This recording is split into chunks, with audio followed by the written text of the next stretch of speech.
आणि आज माझी पाठ दुखत होती, त्याच्यामुळं आम्ही इकडं नेचर वॉक करायला आलो आहे. मेडिटेशनचा एक प्रकार आहे. निसर्गात आवाज येतो ना वेगवेगळा, तर याच्यापैकी एखादा आवाज नेमका येतोय कुठून, फाइंड इट सोर्स, कुठून येतो तो आवाज, बघू सापडतो का.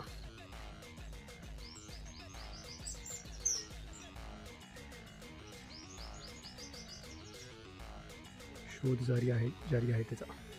आम्ही खूप सारा आवाज शोधण्याचा प्रयत्न केला, पण निसर्ग इतका हुशार आहे, तिथे जवळ गेल्यावर आवाज बंद होऊन जातो.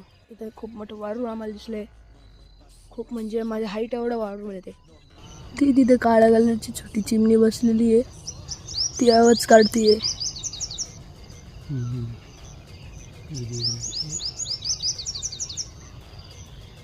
आणि इथं जागोजागी ठिकाणी वारूळ आहे, मोठे वारूळ आहे.